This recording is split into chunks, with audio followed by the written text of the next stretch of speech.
Welcome to the Product Design Podcast. I'm your host, Seth Coelen, founder of UX Cabin, where we create world-class web and mobile apps. I'm excited to bring you a behind-the-scenes look into the lives of some of the most interesting and talented people in product design. We'll get strategic advice on how they got to where they are today and things they wish they would have known earlier in their career. Hey, what's up, everyone? Thanks for checking out the Product Design Podcast. Today, we have Niel McLean with us. He is the Executive Director of Product Design at Evolus. Niel, it is so good to have you here, man. Thanks so much for having me on, Seth. It's been a challenge to get here. I think we've gone back and forth trying to set up a time. With everything going on, family, work, etc. It's been wild, but glad to be on. Absolutely. Niel has been one of my better friends over the course of the last year in the UX community. So I am absolutely thrilled to be able to get a solid hour here to just pick Niel's brain on stuff. But yeah, why don't you start us off and tell us a little bit about who you are, what you do, where you live, and maybe some hobbies that you have in your life. Yeah, for sure. Again, Niel McLean, product designer at a company called Evolus. Just real fan of product design and pushing the envelope there and working with a lot of great designers over the years. And so one of the things that I love to do is obviously mentor designers and work closely with designers to, again, push the envelope. So right now we're learning a lot of stuff around AI and how that can be implemented into organizations, AI transformation, and just really, really focused on pushing the boundaries on design and seeing how far you can take certain things, how far you can lead a team, grow a team around some of these innovative ideas. Nice. And you said some hobbies too, right? Yeah. Yeah. My hobbies are all my kids. Like that's my life right now. I've got 3 little ones and they're a lot of fun. So I mostly dedicated to just running after them and making sure that they're good. So Absolutely. Do you guys happen to watch Bluey in your house? Like when you do in our house? Yeah, absolutely. It's, it's a little bit of that. It's a little bit of Miss Rachel, whatever seems somewhat educational, right? Sometimes you feel a little bad. You're like, hey, I don't want to sit you in front of a screen too much, but sometimes you just got to do what you got to do. So I think I've got them in the background right now floating around. So hopefully they don't interrupt us. But I think we have Mario is playing right now. My son's way into Mario. So his latest thing is he'll just be like, Mamma Mia. That's Well, if they come on, I'll just, interview the whole crew. So no worries there. We might have to. Oh, good. But yeah, I would love to know your origin story and kind of share how you got your start in the design community, because I think you have a lot of really interesting insight and a journey to share that will be super helpful for our listeners. Yeah, so my journey's been fairly non-traditional. It actually starts back when I was about 14, 15. I got into design, and my entry into design and web development that whole world was, especially on the professional side of things, was Flash, Macromedia Flash. So just was putting together a lot of really rich experiences as a kid, really, and just pushing the boundaries. One of my favorite studios at that time was Too Advanced. I don't know how many people remember Too Advanced, but they were actually out of here, were not far from where I live now. Right now I'm in Irvine, and it was kind of one of those full circle things for me because I started my career in Florida, was there for 17 years, kind of just getting into design, getting into development, learning different things. And then I eventually ended up partnering with some other operations, a couple businesses and guys that I ran into through the course of, I think like anything, you start freelancing, right? Especially when you're younger. I think my dad had to set up all my business accounts, but it was just exploring and learning and self-teaching really is how the whole thing started. And then when I was 15, like I said, I was looking for clients, trying to figure out, well, what's this client intake process look like? How do you get clients? How do you make money in this thing, right? And so I was into automotive stuff. So I was going through this magazine called DuPont Registry, and I came across this potential client called Casborn Design. And he was modifying Hummers at the time. I don't know if you remember, for a period there, it's like everybody in America had an H2. I think it was before like fuel prices went to the moon and then Right. you never saw one again. It's like, how do they sell millions of those cars? And then they just disappear off the road. Anyway, so he had this modified one. It was like a $500,000 truck and it was crazy. And then I went to his website and it was just like awful. Right. And so I called him up and he answered the phone, Casborn himself. And he was like, hey, what's going on? I said, hey, your site's not great, but your product looks awesome. Like, would you like to engage? And, maybe we could do a flash site for you guys, put some really cool, rich media together.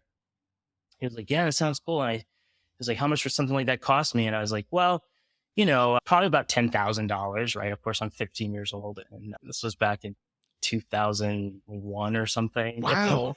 So That's like, bold. Just Oh my randomly gosh. came up with this number that felt right, given the amount of work I thought I was going to put into it. Right.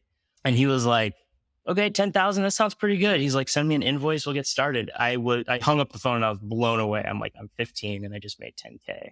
That is First real attempt insane. at cold sales.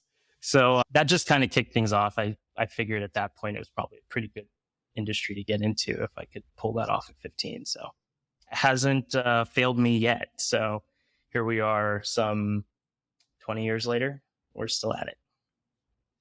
That's amazing. I'm interested in knowing like how at 14 or 15 you kind of had the proclivity to want to, get into Flash in the first place.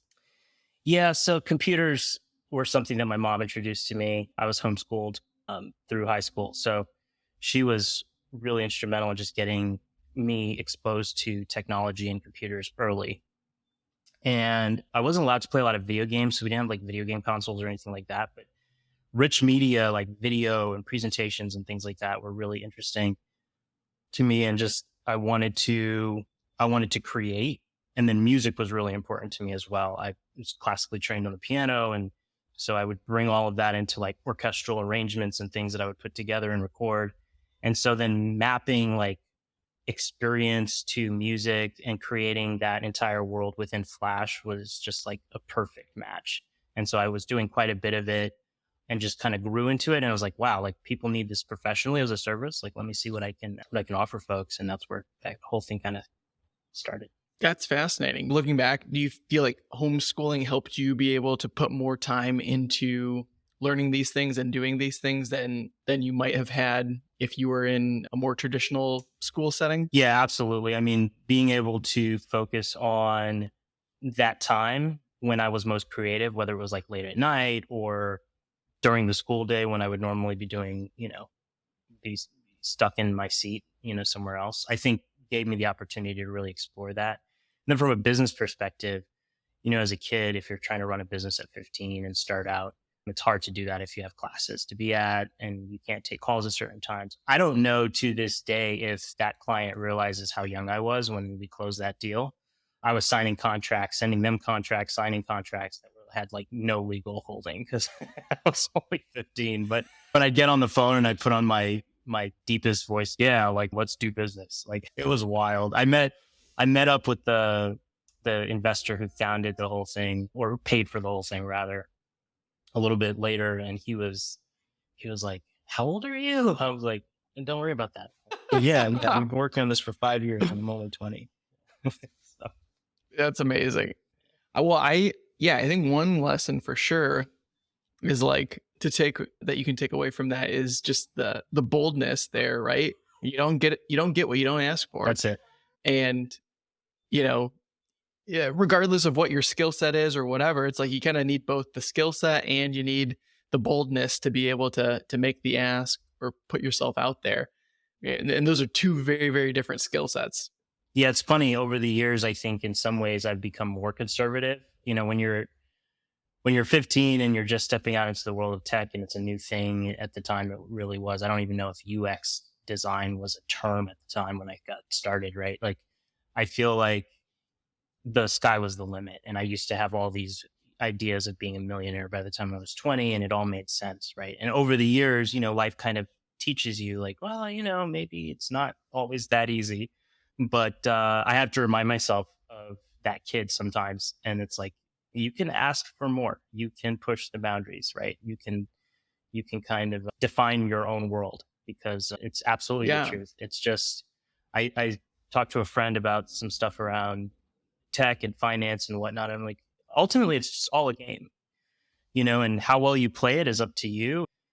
And you're the only limiting factor in a lot of ways. So, yeah, definitely believe that. totally. When I think like self-awareness is super necessary for like all areas of life, but sometimes like self-awareness can prohibit you from trying to get that promotion or apply for that job or put yourself out there because you're so incredibly self-aware that you don't feel like you know everything about what you're trying to do or everything about, the project you're trying to bid on, or you think it's too crazy so you talk yourself down from it, and and you don't do it, right? So you need a little bit of like um kind of like being your biggest fan or your biggest cheerleader, thinking you can go out and do these things versus being like so utterly self-aware that you are like, oh no, they're gonna ask me about this one thing I don't know, or they're gonna pick apart this. It's like, I don't know, just do it.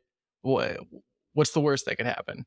Yeah, I agree with that 100%. Like, one of the fascinating things I've learned over the years is that nobody knows what they're doing. And so we're Truth. all that kid who's faking it till they make it, right? And there's so many cases where I've even seen folks come out of college who should have training in the industry they're going into, right? Like, that's kind of the standard of success, is like, have you gone to college for this? And now, and a lot of times, because they don't have the real world experience, you're just blown away. I know I've been blown away by how out of touch some of our training models can be against what we actually have to deliver on a day-to-day basis. So it's like everybody's learning on the job, and the faster Yep. you can learn, adapt, and continue to push boundaries and explore, especially when you're exploring new things, right? Like, one of the fascinating things around AI, which I'm exploring right now, is nobody knows how to deploy it or how to use it or what the boundaries are for when you should or when you shouldn't. And we're all making these things up as we go along and creating that world. And so it's absolutely the case. Like, you know, I think people would be surprised how much they can get away with if they have enough faith in themselves and belief in themselves, and they just have a good model for learning and engaging in new material. You could really go pretty far with not a lot of formal education on something. Totally.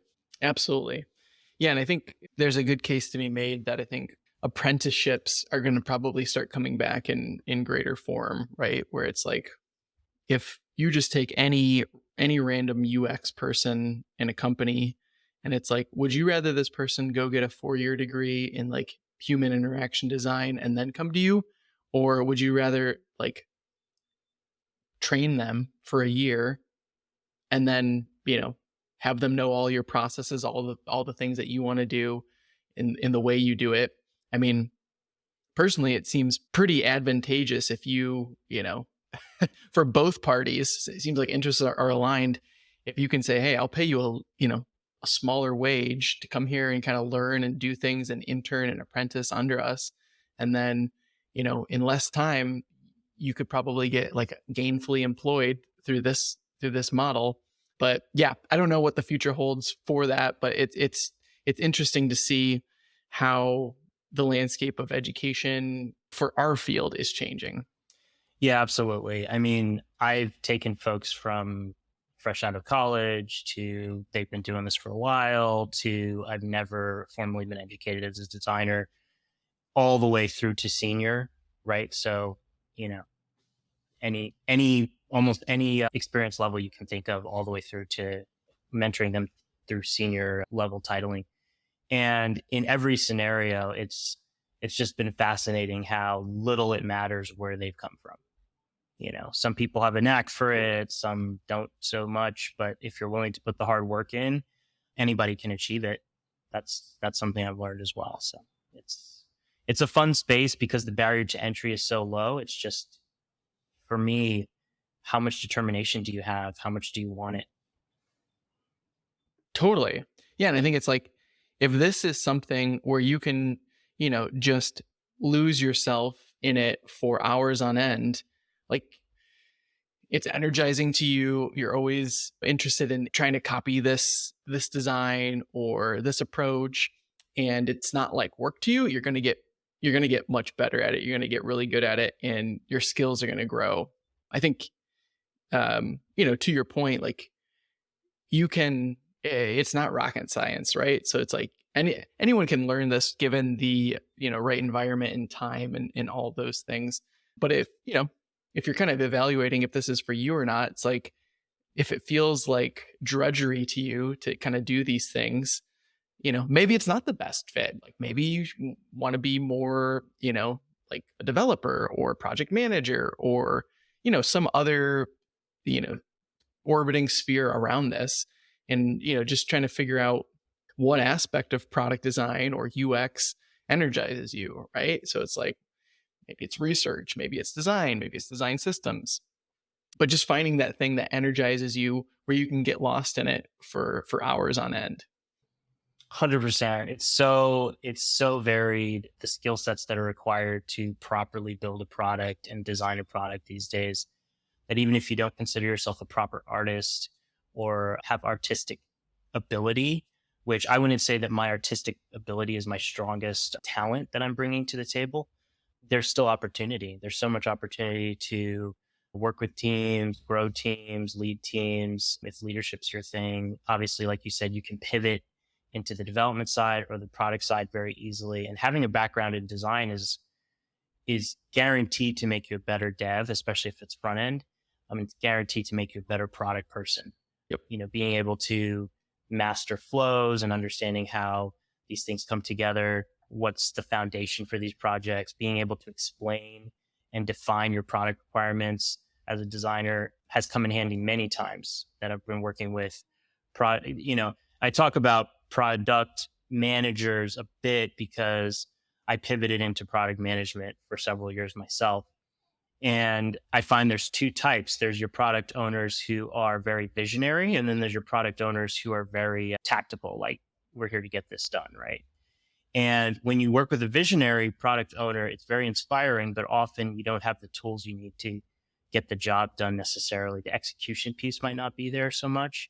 And so being a product designer in that environment who has an interest in product requirements and the business needs and being able to tackle that has been invaluable because you pair well with those types of visionary product folks. So Yeah. I would say no matter what the skill set, there's always opportunity if you just explore it. Awesome. Yeah. So one thing I always like to ask when people come on is like just different highs and lows of their career. Some people got that one job they thought would be the best thing and make them happy. And, they get in and find out it's not as rosy as it looked from the outside, or, a low leading to another high. Curious over your career, what have been some highs and lows that you can remember? Yeah, I can pretty clearly define those. I think it's all centered around mentorship. That's why mentorship is so important to me these days. Highs have been absolutely my ability to work with folks and mentor them and then see them move on to new highs for themselves. One of my mentees is a lead designer over at Twitch right now, and working with him from college all the way through to him now working at a top tech company and being able to see him flourish at that level of the game has been easily one of the biggest highs of my career. And that goes for several folks that I've worked with, giving them their first jobs, for example, and then they move on or they go on to the thing that they're really passionate about. And I love to see that. And lows, I think, have been tied to mentorship as well, or running into folks who don't understand mentorship, right? And there's nothing like having a boss who doesn't kind of get the fact that in a lot of cases, they're there to mentor and to help everybody that they're working with grow and learn and go to the next level. And so there's been a couple scenarios where I've worked with folks who just kind of didn't understand their role in leading the team. And that's been a challenge, but I've learned so much from those experiences as well, and how to manage my own teams better when I have that opportunity. And thankfully I've been given that opportunity several times now. So are you talking like, not not giving you the tools to mentor people, or not giving you the mentorship that you needed in that specific time? Yeah, definitely not giving the mentorship I needed early on. I think it's tough when people don't understand how important that is to the job of Yeah. leadership, right? So, I remember this one first gig I was working, I think it was contract to hire, was supposed to be 3 months, turned into 6 months. And then there was just this weird thing around, I needed to use Photoshop, but then they weren't going to buy me Photoshop. So I had to like buy the entire suite with my small salary and like figure out how to use it early on. And it was just a really funky kind of situation where one of the things I do and I preach pretty religiously these days is my job as a leader is to empower my team and to give them the tools that they need to be successful so that they can do their best work. And I call it servant leadership, but really to me, there's no other way to lead a team successfully. If you're not willing to make sure that folks have what they need to get the job done, like it just seems like a basic requirement. Yeah, you're hurting yourself at that point. Yeah, Like, 100%, 100%. You're making it harder for the people who you've hired to do their job. I don't understand why anyone would do that, but we see it every day. There's a lot of folks who kind of get in the way of their teams, micromanage or create roadblocks, don't empower, don't provide the tools necessary, right? absolutely. We've been talking about kind of this leadership model, building a team. You lead a team, you've led teams in the past, and would really like to just, pick your brain on just different strategies around building a UX team and maintaining a good product design and UX team. So, when you're thinking about people that you're trying to hire, what are certain qualities and attributes that you look for in people to bring on to your team? Yeah, I would say probably the biggest thing is just curiosity. I want folks who are interested in learning and have a unique way of going about that, because I've found in almost every role that your ability to dive in and to understand what we're tackling, the projects, how to learn new tooling that's coming out, right? Like this past couple weeks, I've been encouraging the team to play with Framer and also Figma to Webflow plugins, et cetera. Because what's happening on my team right now is we have front-end developers who are building out marketing pages and stuff in Framer or in Webflow. And our handoff could be a lot better if my designers understood the complete process of like, this is how you create a design. This is how you use stacks in Framer. This is how you use auto layout in Figma, right? And then how that translates over to Webflow or to Framer as a final output. Sure. And I'm encouraging them to do it for multiple reasons. One of the reasons, which I tell all designers to be a little selfish in this, but I think you should constantly keep your portfolio updated. And one of the best platforms right now for creating great portfolio and doing it pretty easily all by yourself is Framer, right? It's just really clean. You can design like you would in Figma and then just translates it right to a website. So the ability to get out of the box that we often put ourselves in, right? Like, oh, I'm here to move pixels around for this UI. Like, that's what I do. Like, what if the job at one point requires you to, and fascinating topic, obviously, is AI. Another fascinating topic that I'm pushing folks to look into on my team is the world of spatial computing, right? Which Apple so eloquently introduced this past week. So what happens when your medium changes? What happens when the tools change? Are you going to be the designer who's complaining about all those things, or are you going to be the designer who's at the cusp of technology and doing your best to stay up to date? Yeah. And so I look for signs that a person is curious as one of the primary things when I'm trying to make that decision. Yeah. How do you like either gauge curiosity or conversely gauge, propensity for curiosity and progressiveness versus, wanting to be more in your known space and not move out from that? Yeah, I found it's fairly simple. It's literally just my own curiosity expressed in those initial sessions with a new designer, right? So I'm asking them questions about AI and what do they think about, Apple's new product and spatial computing and how that could impact their role in the future. And so when you tease with a few of those questions, like, hey, how are you using ChatGPT in your day to day as a designer? Or have you thought about using it? What are some interesting examples from Midjourney that you might be able to share? Like, you'll see a spark Yep. in folks who are particularly curious and be like, oh yeah, like, no, Midjourney's crazy. I've been playing with this and I've heard about that. And, here's a couple of tweets that I've saved or bookmarked on the subject. Like, that to me is probably the simplest way Sure. to just check for that, right? If folks are in the space and they have no tangible information that they can share, or, in the peripheral, Yep. things that are peripheral to actual product design, then it's a clear sign that they're really not that curious and they're just there to do their job and go home, Yeah. which is fine. And I sometimes think you need that on the team, but most times I prefer the curious. I think you might be slightly unique in this, what you're looking for as a leader. Cause like, Yeah. I see a bunch of just like random things where like, leaders or whoever are complaining of like, I just had an interview with this guy. And during the interview, he like pulled up Chat GPT and, to help with like his coding challenge. And it's like, like, I don't know what the bounds of this, agreement are, but like to one degree, it's like, this is all about asking the right question, whether it's design or development or whatever. It's like, do you know how to Google the right thing to find the right resource that gets your trail of thought going in the right direction of what pattern you should use or what type of interaction? Or like, rarely are we ever going to come up with something that is brand new, inspiration or brand new pattern that no one's ever thought of.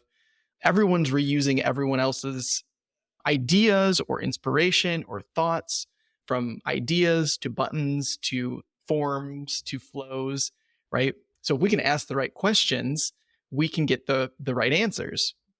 So I think like probably what you and I think when we think of that is like, oh, well, this person's not just limiting themselves to what's in their brain, right? It's kind of like everyone uses Google, to look up and find things. And this is just, I think, the next permutation of like how to effectively use this in your job. Yeah. I mean, if you're asking me, would that be a turnoff to see somebody kind of exploring those things or pulling up ChatGPT in an interview? I'd be more excited to see that than anything, right? Like that would be the sort of thing that would be like, okay, like this person gets it. This person understands that technology is here as a tool that we have the opportunity to leverage. And I love to see leverage I love to see it in finance. I love to see it in work and design, and anybody who understands things like delegation for leverage, technology leverage, that's just fascinating because I see somebody who can multiply their output exponentially if they truly understand that that's a secret of the universe almost. Right. So yeah, I mean, AI is fascinating for that reason. I saw this hilarious tweet thread like years ago, and it was this company, and they're like, found out today that our junior designer that we hired was outsourcing all of his work for the last 6 months, and having other people complete his work. And they're like, obviously we had to fire him because this goes against our terms. And like a number of the comments, and it was like, no, you should have promoted him to creative director because he's delegating and getting everything done. And it's like, it's just precisely, put him where he needs to be, right? He's a good delegator. Precisely. and can get things done, right? Maybe he doesn't know how to do it, so he just had someone else do it, right? That's great. It's a great skill. That's awesome. They would definitely be getting a promotion in my book. I tell my entire team, I'm training you all to take my job, because if you don't know how to do my job, then I can never do the next job, right? So it's this idea of like, your entire organization should be constantly training and upscaling people from a talent perspective to move to the next level, right? Because once you get those skills, once you understand your boss's job as good as he does, and plus it just creates a good environment where people are capable, right? And they feel empowered, and I think in a lot of rooms, people get defensive and it's like, well, I don't want you encroaching on this, or they get territorial. And I found that if that's the culture, it leads to the death of the business in a lot of cases. Totally. Versus if the culture is very much, we can only scale and grow as fast as everybody can learn to do the job above them and deliver on that, and then delegate their tasks on to the next, right? So scale is something I'm fascinated by, because there's a reason why some companies remain smaller and others grow to be billion-dollar companies. And a lot of it has to do with how well leadership understands scale and is able to teach that to the people who are early in the business. That's fascinating. I think another great question is like, you think of just design teams across the board. It's always interesting to see how big a design team is, right? Some design teams, it's like a humongous company with a gigantic app and they have like 3 designers and UXers, right?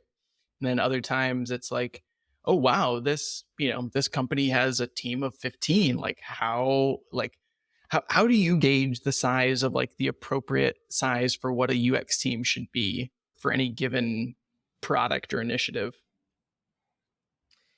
Yeah, I think I care a lot about people. That's probably the way I'd start to answer that question. And so I constantly tracking for burnout or signs of burnout.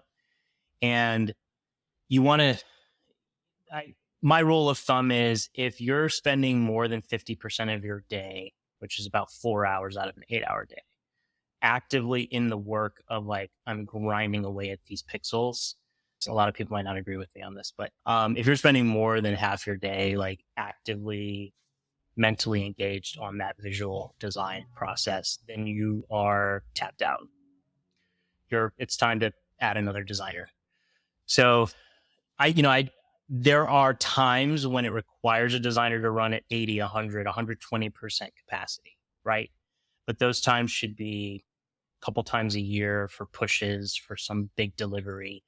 Fine, we can push everybody that hard. But most of the time, I want people to balance their workday with not only learning and exploring and pushing the boundaries of what they're capable of, which may mean that they need some time to read a few articles or just process something in a more creative way. Like maybe they need to get out of the office and go into nature, or get out of the office and go to an art museum. Those are just some really, off the top of the head ideas. But I would rather them do that on my time and be completely whole as a creative than burn themselves out like they're just some robot in a machine factory, as it were. So I think I'm constantly monitoring, and I have a really good sense for how much is workload are we dealing with. My designers have always been encouraged to be vocal when they feel like they're doing a little bit more than they're comfortable with. And then I'll swap people in, swap people out based on how that's Yeah. feeling, or we'll add people to the team, right? So I think it also can kind of be in a person by person basis, like what 100%. energizes or engages you, right? Like Mm-hmm. some people just go at a clip that's just, kind of like the Elon Musk work ethic where they're not happy if they're not working 10 hours a day, right? Because 100%. they Yep. they love this corner of whatever they have. Yeah. And then those same people, you put them in a slightly different role doing just say research analysis or whatever, and they Sure. might hate it. 2 hours of that might drain their whole reserves Yes. for the next 2 Yes. days, right? So, part of that is like you said, kind of being sensitive to like, is this project that we're working on especially difficult for whatever reason? Are you not in the Mm-hmm. right role that you can feel that you're thriving? And I think you can also gain and lose energy from the people around you.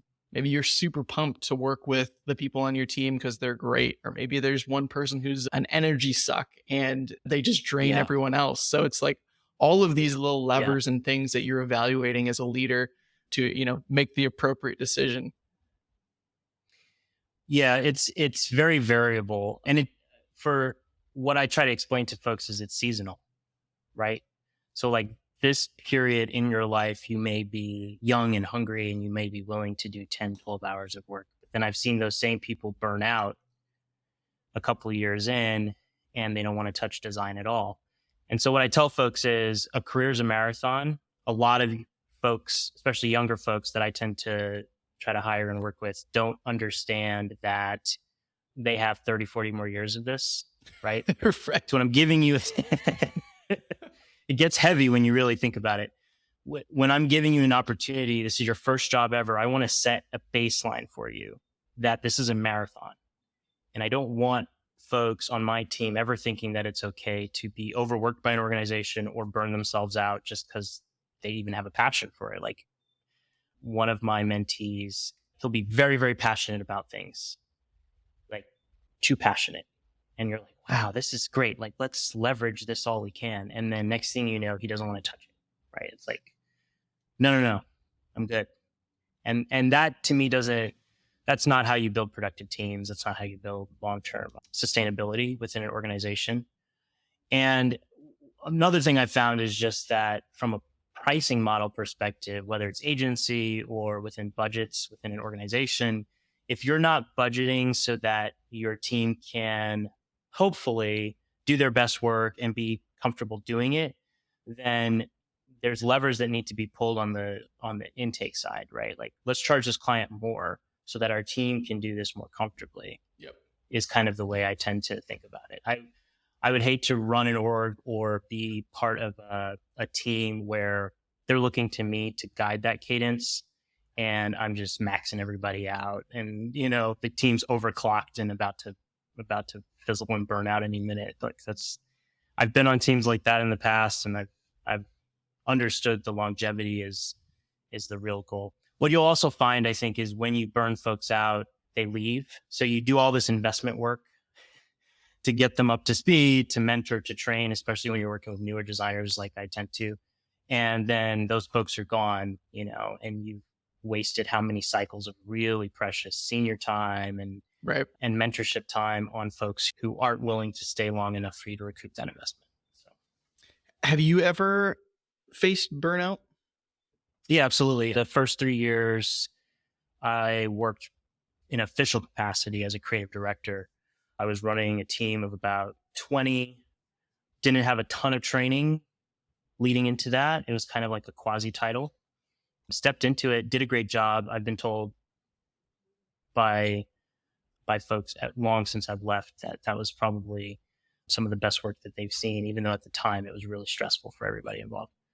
And it led to me kind of questioning like, okay, design's cool, but is it what I want to do the rest of my life, right? And that's where when I got the opportunity to move into product management, I definitely took that opportunity and explored product management and some team leadership opportunities.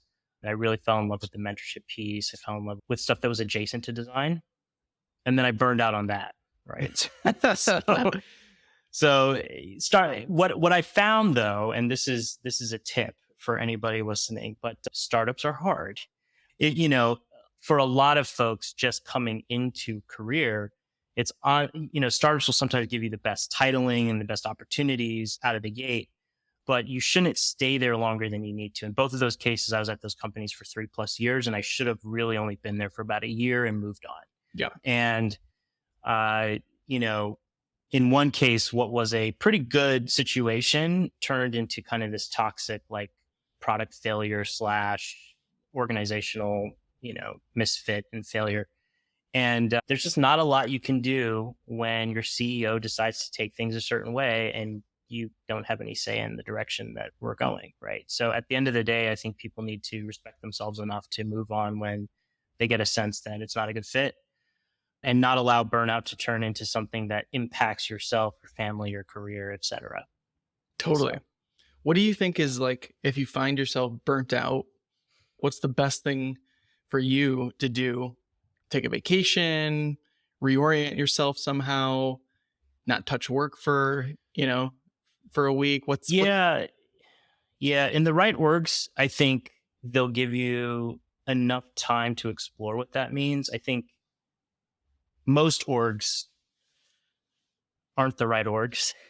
And you'll find that it's better to just leave. Just a change of pace, a change of scenery is often what you need. I've had many scenarios where I'm like, oh, like maybe it's me, or maybe it's something. And then I leave and I go somewhere else and I'm celebrated as a designer. I'm celebrated as a product person. And it's like night and day. It's like, wow, like why didn't I do this 2 years ago? Right. And so I think at the end of the day, hop on some remote job sites and find something else and move on. Sure. That's how Sure. you handle burnout, in my opinion. Got it. Yeah. So, we talked about kind of team size, identifying the right type of hire, but Yeah. like, I guess then from like the management side or the leadership Mhm. side, how do you, determine if the team is being successful, if people are being productive, moving the product forward in the right way? How do you measure the success of a UX team? I think it's tangible and intangible. There's obviously qual and quant answers to that. Ultimately, again, for me, it always comes back to the people. So are folks happy? Am I hearing a lot of complaints? Do I feel like people are drifting? Every leader knows whether his people are drifting or not. Are people skipping one-on-ones? Are the one-on-ones kind of getting stale? Are you as a leader skipping one-on-ones? Like all of those things I think are signs of like whether or not your team is healthy or not. And then things ebb and flow. So sometimes you can't beat yourself up too much about it. You have to just kind of say, we're just in a lull right now, and that's okay.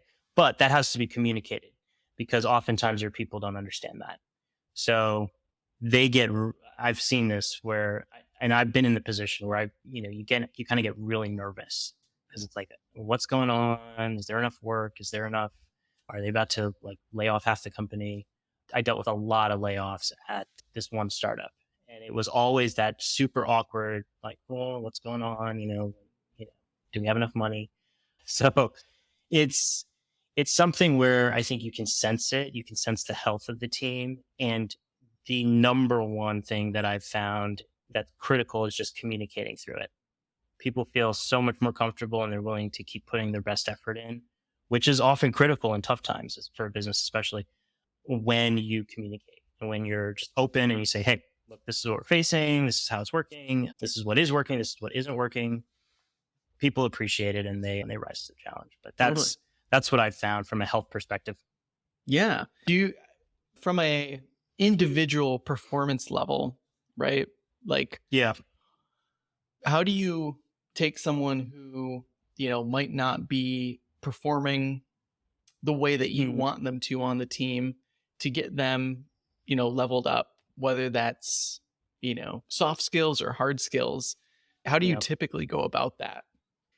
Yeah. I think it's mostly just understanding what their drivers are as a human, right? My principles on leadership, management, design, it's all very human centered. So I'm constantly trying to understand what makes someone motivated or not motivated. And then I'm just as honest and transparent as possible about, you know, if I really think that design might not be a fit for them or something like that. And that's a pretty rare scenario to run into. Then I'm just encouraging them to look into other opportunities adjacent to design. Because I think you could be a pretty not great UI designer, but you might be a great UX designer, right? You might not be a great UX designer, but you might be a great, like we talked about earlier, product owner.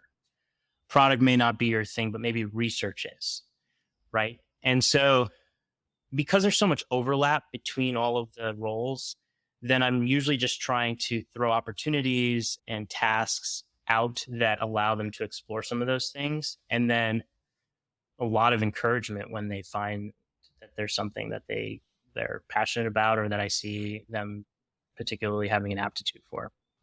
Yeah, I think one thing I'm trying to gauge is like, does this person care, right? About them, Mm-hmm. about themselves, their own Right, betterment, and, obviously right, the right. job, right?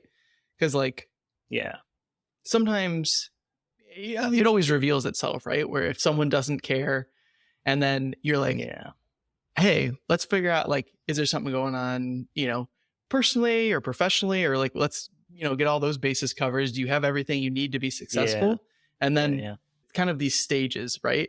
Because like I think old school would jump to the fact of like poor performance means you don't care, and three strikes and you're out. And I think good leadership kind of covers all of the basis of, am I doing everything to set up this person for success? And Absolutely. is there everything, in their life, or do we need to flex a little bit? Do we need to like, offer this person more support? Or it's like, or at the end of the day, like, do they just not care? Right. Because that happens. It's, there's humans, there are a million different reasons, but that's kind of like the core thing I'm trying to get at is like, is this person just like skipping meetings for no reason? Like, are they reliable? Can we like there's usually easy fixes for a lot of these things, and if they can't be fixed by you, it's like I can only do so much, right? So it's kind of figuring out when they're going to meet halfway, if they can meet halfway, right? Yeah, I think you go through those cycles and then you realize some folks just aren't interested. And I think that's when you encourage them to find an opportunity elsewhere where they might be interested. I think more folks would be better served by having that conversation as early as possible when they recognize that Totally. somebody might be like that, and then giving them, hey, but you've got 3 months with me that will work on things. In that time, I'm going to encourage you to update your portfolio. I'm going to encourage you to, and feel free to do that on company time if you need to, but like update your portfolio, make sure you have your ducks in a row. I want you to be able to go out and be successful somewhere else if that fit is not here. Totally. And let people know that it's okay to not be great at a job here. Yeah. They may be fantastic somewhere else, but they need to find that. And I would rather be the person who empowered them to find that, and they go find that elsewhere, feeling empowered rather than feeling like, wow, that ended really sour and badly, and I don't know if I should be doing this. Totally. So that's kind of how I've operated under a couple circumstances like that. It's always that encouraging, like, hey, look, this may not be the best fit for you because of the team size or the structure of the projects we're working Yep. on, or maybe you're just not passionate about what we're tackling. And that's okay. I want you to know that I've seen that before. I know what that looks like. And I want you to feel empowered to go and find your best fit somewhere else if that's where we're headed. Totally. And I think all of these things kind of that we've been talking about in that realm, it's like, there's almost this old school thought of like, you have to be at a company for 40 years because that's kind of like what previous generations did. And it's like, everyone's a family and you just stay here. It's like, that is not how the company is going to treat you. And that is not how you should treat the company in terms of your expectations, right? It's transactional, and you should treat it as such. You should not expect to be, in tech at somewhere for 40 years. If you're at some place for like 10 years, you're a dinosaur, right? So I think just these expectations of like, it is okay to move on to a different fit if it's not the right for you. It is okay to take another opportunity if it will better you. And you owe, really nothing more than what the services that you were provided to do for the company for the time that they were paying you to do. So I know that's definitely a more, a conversation between the head and the heart that can be difficult, but it's the reality of how we should be thinking about these things in modern day. It's true. And I've really sacrificed in the past for organizations because I believed in the mission and the vision. And to come out on the back of some of those opportunities and realize that I really just kind of gave too much time with family, et cetera, sacrificed things that are really core values. I wish more leadership handled things like you're talking about, and like I tend to tell my teams these days, which is there's a clear line of delineation between the core things that matter and your job. And don't cross those two, because then things get very murky and you can end up very damaged when things go south. America and American business, it's very capitalistic thought process. There's nothing wrong with walking away from something that doesn't serve you, even if at one point you felt very strongly about a mission, right? And just remember that oftentimes those companies that you're most passionate about and seem to have the best and most flowery speeches will lay you off in a heartbeat if if those quarterly earnings come in slightly low. So at the end of the day, like you have to do what's best for you and your family above all. Totally. Well, Niel, this has been a fantastic talk. I am so thankful I got to pick your brain for a while here and, get some of your wisdom as you've been able to lead teams and level people up over the years. So again, thank you for the time, and I will let you have the final word. Well, thank you so much. I really appreciated the opportunity to come on. I think we said we might even have to make this regular. Thanks so much for hanging out with us today on the Product Design Podcast. If you enjoyed our conversation, be sure and go follow our guests. Let them know they did a great job and you learned a lot. More to come in the following weeks as we bring on new guests. Please hit that subscribe button so that you will get these podcasts and learn a ton about the product design community. Excited to see you next time. Thanks.